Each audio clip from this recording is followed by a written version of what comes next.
Asalaamu calaykum, waa Yuusuf Shire. Isku soo noqod wanaagsan. awalan waxaan ka cududaaranayaa inaanan labadii isbuuc ee lasoo dhaafay wax soo dhigin howlo shaqsi oo igu furnaa awgood. Waa tahay haddiiba 2020ka wax laga bartay waxa ay tahay sida aynaan war ugu hayn waxa soo socda, nolosha iyo dhammaadkeeda, xadka awoodeenna iyo qiimaha waqtiga. Muuqaalka maanta wuxuu qaab cusub u eegin waqtiga iyo waayaha nolosha isaga oo tixraacaya research uu sameeyay nin la yiraahdo Tim Urban. fadlan haddii aad channelka ku cusub tahay share, subscribe, like lana sii wadaaga asxaabtaada. qoraagu waxa uu sawiray sanadada qof cimriga loo barakeeyay oo gaaray 90 sano. 90kii sano wataas ka waran haddii intaas loo bedelo bilo.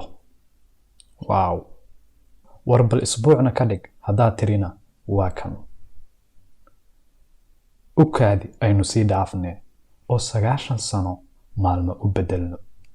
labadii sadarna waa sanad, halkii qayb ama section waa 10 sano.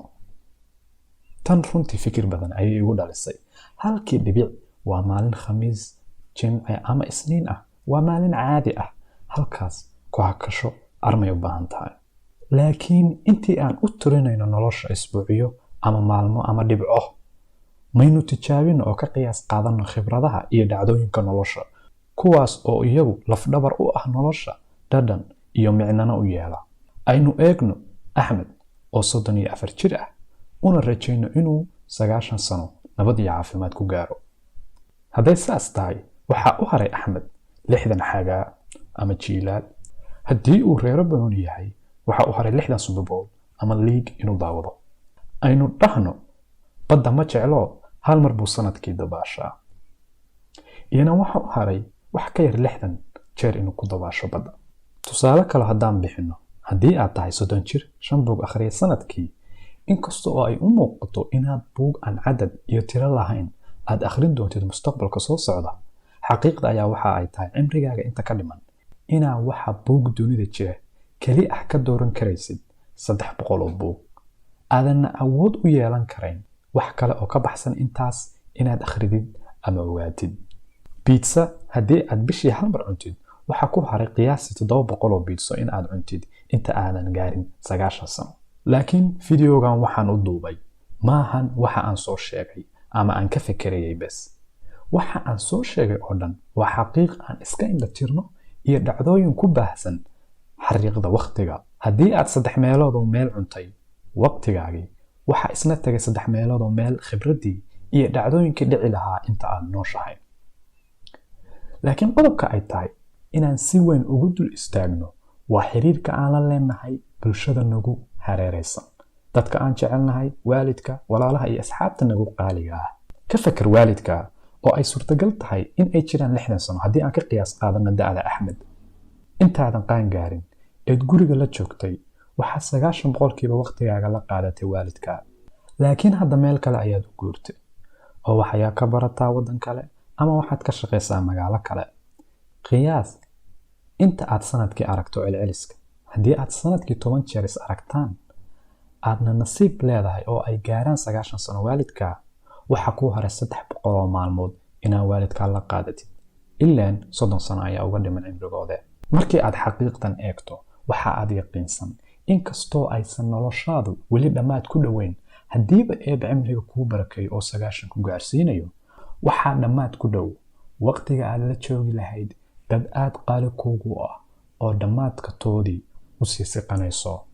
markii aan halkaa marayay waxa aan aad uga fakarayay sida ay diinteena islaamku noogu booriso in waalidku ku dadaalaan korinta iyo naxariisashada dhallaankooda marka ay yaryar yihiin, awlaaduna ugu dadaalaan daryeelka iyo naxariisashada waalidkood marka ay waaweynaadaan.